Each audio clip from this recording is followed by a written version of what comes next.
Hi everyone, welcome to my channel. நான் உங்கள் ராகுல். எதை பற்றி பேச போகிறேன்னு உங்கள் எல்லாருக்குமே தெரிஞ்சிருக்கும். கரூரில் நடந்த இன்சிடெண்ட்டு தான்.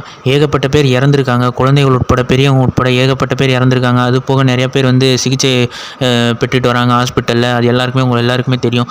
அதெல்லாம் நடந்து ஒரு துயர சம்பவம் நடந்தது போக எல்லாரும் போட்டு விஜய் நான் வந்து போட்டு அடின்னு அடிச்சுட்டு இருக்காங்க. ட்ரோல்ஸு, மீம்ஸு, ஏகப்பட்ட விஷயங்கள், ஏகப்பட்ட ட்ரோல்ஸு, ஏகப்பட்ட வன்மத்தை வந்து கொட்டிக்கிட்டு இருக்காங்க அவர் மேலே.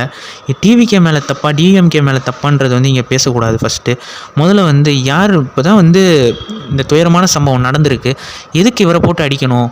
மக்கள் வந்து ஏகப்பட்ட பேர் வந்து கூடியிருக்கிற இடம் வந்து சின்னது. அது போக எல்லோரும் வந்து எதுக்கு குழந்தைகள் எல்லாம் தூக்கிட்டு வரணும்? சரி, மனுஷனை பார்க்க வந்திருக்காங்க, அதெல்லாம் ஓகே.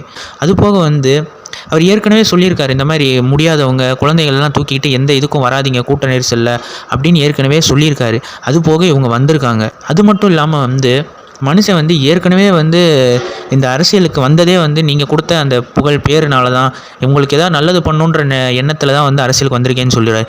அவரே போட்டு இந்த அரெஸ்ட் பண்ணணும், எப்படி விஜய் வந்து இவ்வளோ பேரை வந்து கொண்டிருக்காரு, கண்டிப்பாக வந்து அரெஸ்ட் பண்ணணும், இவர் அரெஸ்ட் பண்ணி ஜெயிலில் போடணும், இனிமேட்டு அரசியல் பிரச்சாரத்துக்கே அவர் வரமாட்டார், இனிமேல் இது வந்து அவரோட சின்ன அரசியல் வாழ்க்கையில் இதுவே ஒரு கருப்பு புள்ளியாக மாறிடுச்சு, இனிமேட்டு அரசியலுக்கே வரமாட்டார் அப்படின்னு சொல்லி வந்து ஹேட்டர்ஸை ஸ்ப்ரெட் பண்ணுறாங்க. அவர் நல்லது பண்ணணுன்னு தானே நினச்சாரு.